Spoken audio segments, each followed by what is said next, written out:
Allez, bonjour à tous, on se retrouve aujourd'hui pour une petite mise à jour du décompte Elliott Wave sur le BTC face au dollar. On va regarder ce qu'il en est parce que vous voyez que l'attente qu'on en a, c'est toujours de compléter cette pattern de B ici vers la C en blanche pour terminer en fait dans la zone au moins des 25 200, 300 à moins, c'est-à-dire 24 000, 23 000 voire même 22 000 $. On va regarder l'évolution de ceci. Vous le savez probablement, on est dans ce plan et donc cette construction de vagues depuis un petit moment maintenant. Et si je remontre en fait le plan qui a été partagé par exemple le 1er mai, ici j'agrandis, on s'attendait à une petite correction ici qui a eu lieu, le petit rebond de B vers les 29 000, 30 000 $, et puis maintenant en fait on est dans quoi?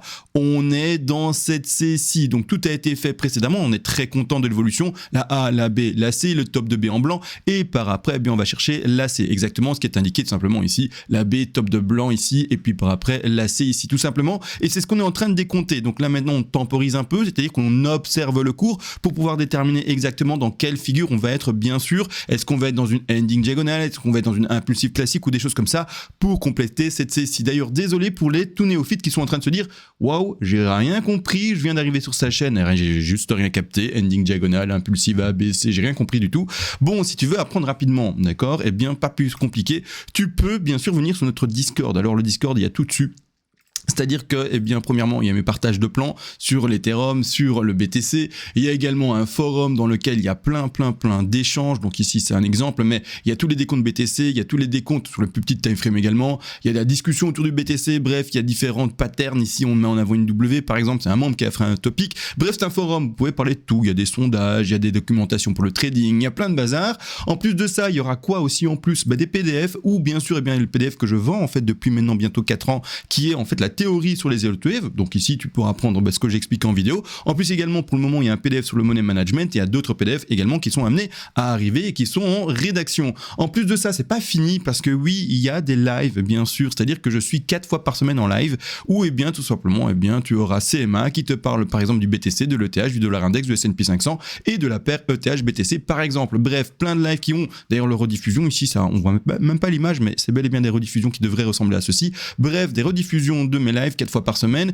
et en plus de ça il y a quoi d'autre? Donc j'ai tout dit je pense, il y a le forum, il y a les décomptes Elliott Wave, il y a les lives, il y a les PDF, bref déjà pas mal de choses bien sûr. Et si tu veux nous rejoindre, oui voilà ce que j'ai pas dit, si tu veux nous rejoindre, pas plus compliqué, eh bien il faut payer bien sûr une souscription, un abonnement, et qui commence au prix de 30 € par mois. Après c'est dégressif, c'est à dire qu'au début c'est 30, puis après 3 mois c'est 80, puis après 6 mois c'est 150, et puis après 12 mois c'est 290 €. Donc je pense que le mois sur un an, si vous prenez cette formule là, c'est aux alentours des 24-25 € si je calcule pas trop mal, bien sûr. Et ça, bien sûr, c'est disponible uniquement et seulement avec les liens qui sont mis soit dans la description de la vidéo, soit également dans le commentaire. Arrêtez, s'il vous plaît, de vous abonner à 50 € par mois sur la souscription YouTube. Je rappelle, YouTube prenait, c'est bête, mais 40% de frais. Et c'est ça la différence entre les 50 anciens et les 30 nouveaux par rapport à un mois. C'est-à-dire que maintenant, on paye 40% de moins parce que j'ai pas ces 40% de frais.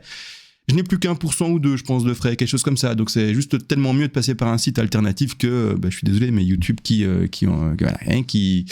prend beaucoup d'argent. Bref. Gagnant pour vous, gagnant pour moi, d'accord? Vous ne payez plus que 30 au lieu de 50, et moi, du coup, je gagne quelque chose comme 28,5 au lieu de 30, parce qu'avant c'était ça, mais vous ne payez plus 50. Bref, tout le monde s'y retrouve. Voilà pour les explications du Discord, bien sûr. Bon, maintenant on peut enfin partir dans l'analyse à proprement parler.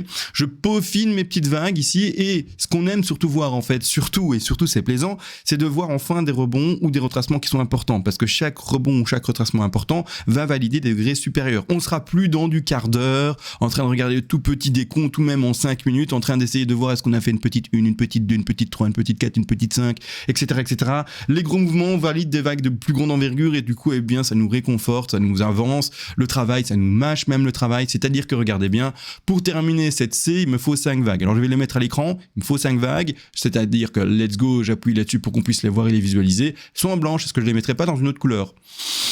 Allez, je vais les mettre en jaune comme ça elles sont distinguables par rapport au reste. Et donc ici je vois ma première 1, d'accord. Enfin un rebond important, d'accord, important. Et donc ici je vois tout simplement une 2 qui s'intègre. Ensuite une 3, 4 et 5. Pour ceux qui se disent d'ailleurs avant, mais CMA, pourquoi est-ce que tu ne fais pas ça? Alors je vais vous le montrer. Pourquoi est-ce que tu ne fais pas par exemple du coup une là, ensuite une 2 à ces alentours de là, puis après du coup une 3 là, puis après effectivement un rebond une 4 ici, et puis après une 5 à attendre. Je suis toujours, et moi personnellement, avec en fait cette optique de favoriser tout ce qui est statique. statistiques. C'est-à-dire que je vais toujours jouer les statistiques les plus élevées, je vais toujours faire en sorte d'aller dans cette direction et pas jouer sur les statistiques les plus faibles. C'est bête, mais je pense que c'est logique. Si vous avez une chance sur 4 de gagner un trade parce que vous suivez une statistique rare, est-ce que c'est une bonne stratégie? Je ne pense pas. Vaut mieux favoriser, par exemple, quelque chose qui va vous dire, vous avez 3 chances sur 4 de gagner. D'accord? Alors là, c'est un exemple, hein. Ça n'existe pas, ce genre de statistiques, etc. Mais c'est pour faire comprendre, vous allez dans quoi? Est-ce que vous allez dans ce qui vous dit, vous avez moins de chances de gagner, ou dans ce qui a le plus de chances de gagner?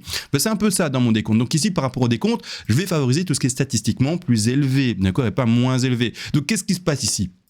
En partant du principe qu'on ait fait une 1, une 2, 3, 4 et 5. Le décompte possible, mais du coup qui statistiquement, vous l'aurez compris, est moins plausible. De cette manière-là, on va regarder juste l'effet Fibonacci pour que je vous explique.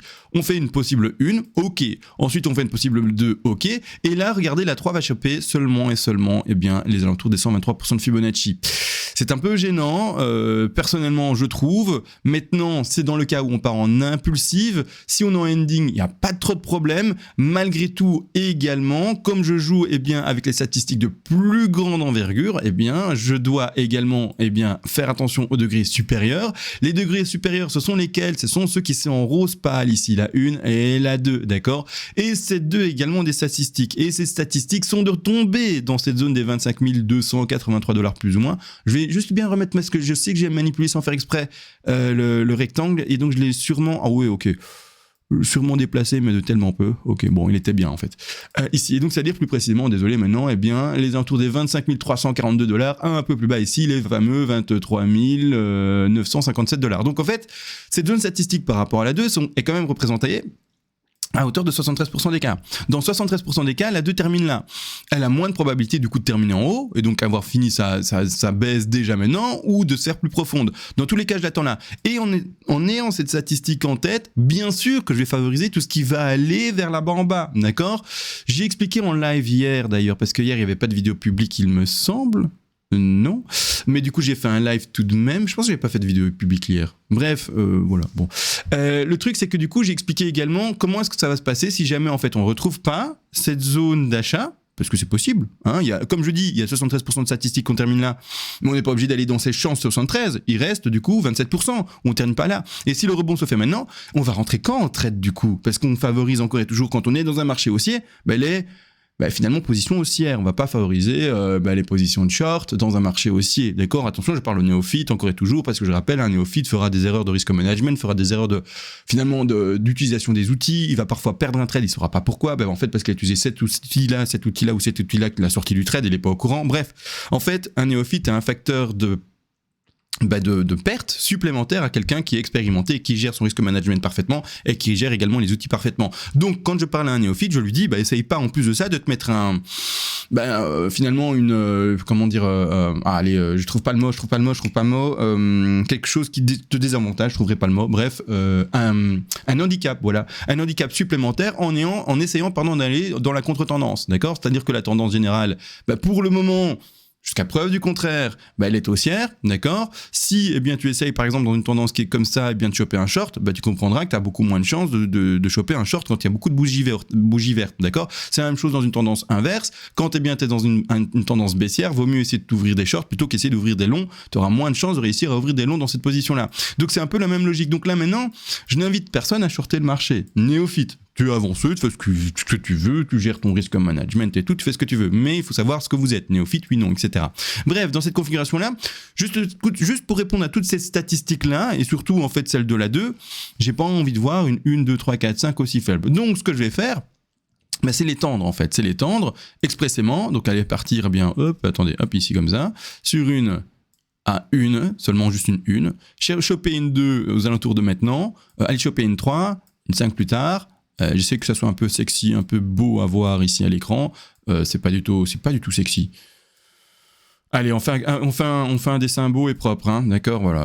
Est-ce que c'est beau et propre ça? Ouais, ça n'est pas tellement, mais c'est pas grave, c'est plus ou moins sexy. Donc bref, ce qu'on attend ici maintenant, vis-à-vis de ces statistiques, c'est ce que je disais, c'est de tomber là-dedans, d'accord? Ce qui n'empêche pas le rebond, mais c'est toujours une question de statistique, hein, d'accord? Attention, ne pas dire ce que j'ai pas dit qu'on allait là à 100%. C'est pour ça que je parle de stats, d'ailleurs, et de probabilité. Mais c'est-à-dire que là, maintenant, dans ce décompte-là, si je dois continuer à descendre, moi, personnellement, je vois une chute, un rebond une troisième chute. Cette troisième chute atteint, alors c'est le hasard ou pas, mais en attendant, elle atteint bel et bien les alentours des 123% de Fibonacci, 123, 127, parfait, et rebond. Donc là, moi, j'ai A, B, C, d'accord? Donc j'ai A, B, C, je ne compte rien d'autre, voilà, dans la configuration baissière, je vois du A, B, C, je vois quelque chose qui chute, d'accord? Hop, de cette manière. A, B, C, la seule chose un peu gênante, c'est quand on va dans du quart d'heure ou même du 5 minutes, j'ai un peu du mal à décompter cette vague-là, je l'aurais personnellement décompté en 3 vagues, mais bon, j'accepte mon erreur possible, et je me dis, bon, ben ok, on est peut-être parti ici en A, en 5 sous-vagues, et ici une B, et puis ici une C, je l'accepte, je suis pas, comme je vous ai dit, Nostradamus, ou je suis pas un PC quantique qui peut faire, en fait, décompter ça à la perfection, parce que à la seconde, il fait des millions et des millions d'essais, etc. Bref, vous avez compris, je suis pas un PC quantique, et je suis juste un humain comme vous, et j'essaie juste de répondre aux statistiques, c'est juste ça. C'est-à-dire que, personnellement, je rentre là-dedans.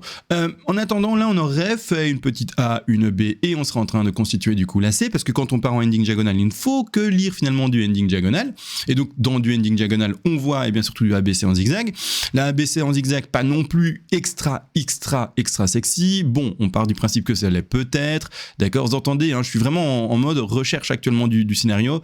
J'ai pas une assurance à 100%, en fait, là, je devais pas dire 100%, ça n'existe pas, mais une assurance assez importante par rapport au décompte. Là, je suis vraiment en mode, je cherche le puzzle, je cherche les pièces, etc. J'essaie de les assembler au mieux, et pour le moment, j'en suis là. Donc là, maintenant, vous voyez vraiment une ébauche, mais il faut bien que je vous montre le travail quotidien de quelqu'un qui fait une analyse, parce que sinon, ça sert à rien. Si je vous montre que quand c'est parfait, et que quand c'est nickel, et que quand je suis sûr de moi, bah c'est bête, d'accord? Donc, autant montrer tout le travail complet, et montrer également les moments d'hésitation, les moments où on cherche, les moments où vraiment on est dans un laboratoire, on fait les décomptes, on regarde si les décomptes sont valides, invalides, bref, on avance comme ça, d'accord?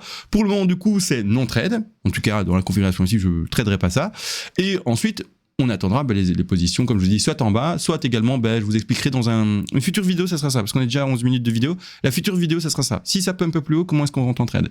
À quelle occasion on rentre en trade? Je vais vous expliquer ça, ou mettre son stop, ou rentrer en trade, bref, je vais vous expliquer ça après. Si maintenant, en fait, c'est le plus bas. Imaginez, en fait, le plus bas, le BTC n'ira pas plus bas que ce fameux prix des 26 900. Et les fameux 25 000, 24 000, 23 000 que tout le monde attend, parce qu'on a fait un sondage, sur on a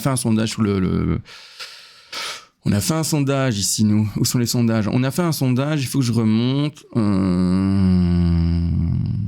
Voilà. Et le résultat est tombé où?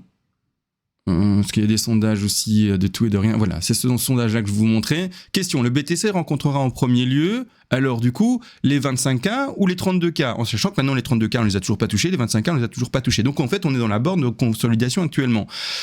Donc 9 personnes ont répondu, on va d'abord chercher les 25K. 3 personnes seulement ont répondu qu'on va chercher les 32K. Et c'est représentatif. J'ai fait un échantillonnage sur quelques membres, mais parce qu'il n'y a pas eu tant de votes que ça, mais c'est un échantillonnage.